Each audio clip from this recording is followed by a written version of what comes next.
আম, হজরত মুহাম্মদ সাল্লাহ সাল্লাম যখন কাফিরদের কাছে ইসলামের দাওয়াত নিয়ে গিয়েছিলেন, তখন কাফিররা বলছিল, আরে আমরা যে ধর্ম পালন করি সেটা তো আমাদের পূর্বপুরুষ যুগ যুগান্তর ধরে পালন হয়ে আসছে, এটা আমি কীভাবে ত্যাগ করি।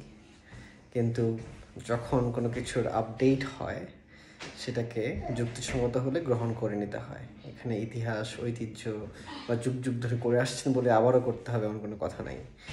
যেমন আমরা যে ইলেকট্রনিক ডিভাইস ইউজ করি, সেখানেও কিন্তু যখন এটা নতুন ডিভাইসের বা সফটওয়্যার আপডেট আসে, আমরা ওটা আপডেট করে নিই। তো বাংলাদেশের জাতীয় সঙ্গীত যেটা প্রচলিত আছে, আমরা সেটা হয়তো 50 বছর 55 বছর ধরে গেয়ে আসছি। কিন্তু এই সঙ্গীতের সঙ্গে, এই জাতীয় সঙ্গীতের সঙ্গে আমাদের স্বাধীনতার, আমাদের মুক্তিযুদ্ধের আদৌ কোনো সংযোগ আছে কি? এটা রচনার প্রেক্ষাপট, এটার গাওয়ার প্রেক্ষাপট, এটার যে আপামর আবেদন বা লজিক, সেটার কোনোটারই কিন্তু কোনো কানেকশান নেই। কাজেই যদি এটাকে পরিবর্তন করতেই হয়, নতুনভাবে রচনা করা যায়, তাতে তাতে অযুক্তির কিছু নেই। ডেফিনেটলি ভালো কিছু হলে পরিবর্তন গ্রহণযোগ্য।